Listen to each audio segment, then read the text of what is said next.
Guys মই আজি আপোনালোকক আন এটা ভিডিঅ'লৈ স্বাগতম জনাইছোঁ।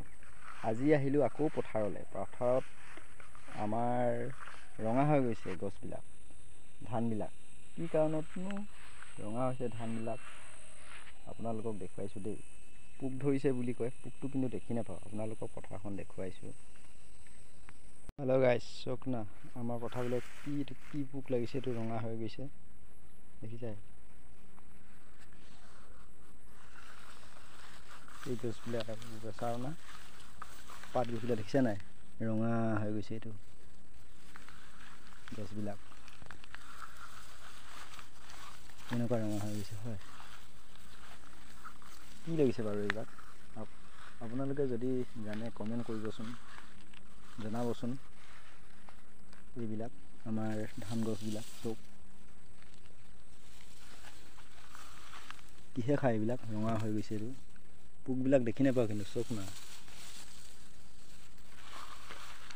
পোকবিলাক দেখি নাপাওঁ।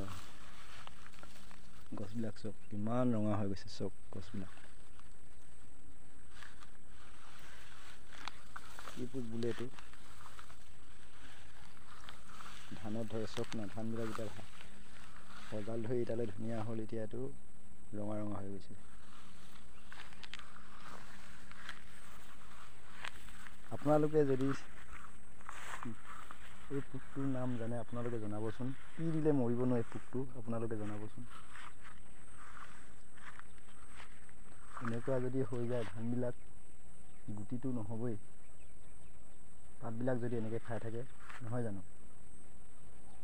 আপোনালোকে জনাব দেই, কি দিলে ভাল হ'ব এই ৰঙা পোৱা গছবিলাক।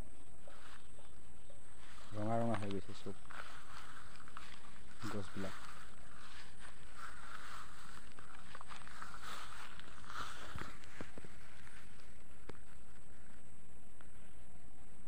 চক না,